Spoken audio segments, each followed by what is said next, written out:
আসসালামু আলাইকুম।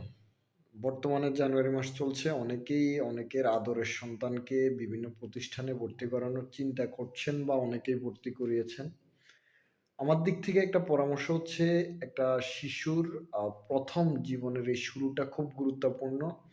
৪-৫ বছরের একটা সন্তানকে ১ম থেকেই যদি অন্তত ১ম ৪-৫ বছর অন্তত ক্লাস 4 বা 5 পর্যন্ত যদি তাকে মাদ্রাসায় দেওয়া হয়, মাদ্রাসা থেকে যদি সে শিখে, হালাল হারাম শিখে, আখলাক শিখে, কিছু হাদিস শিখে অথবা আল্লাহকে ভালোবাসতে শিখে, তাহলে অন্তত পরবর্তীতে 6-7 এ উঠলে বা অন্য জেনারেল লাইনে গেলেও অন্তত আল্লাহকে ভুলে যাবে না।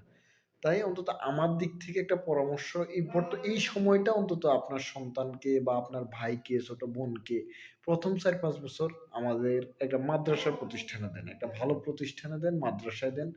এরপরে আপনি আপনার সন্তানকে নাড়ান। কারণ আপনি আজ মারা গেলে আপনার কবরের পাশে গিয়ে কবর জিয়ারত করতে হলেও আপনার সন্তানকে তখন প্রয়োজন হবে।